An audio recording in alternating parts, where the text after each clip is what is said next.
Seludupkan 1,5 kilogram sabu di sepatu. 2 pria ditangkap di Bandara Soekarno-Hatta.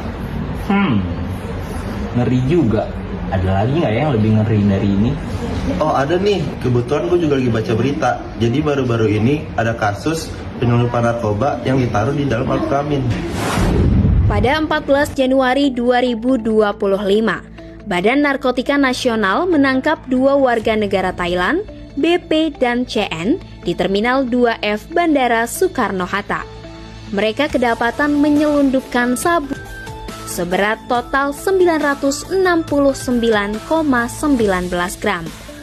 BP membawa 636 gram dalam 46 kemasan kecil, sementara CN membawa 333,19 gram dalam 10 kemasan.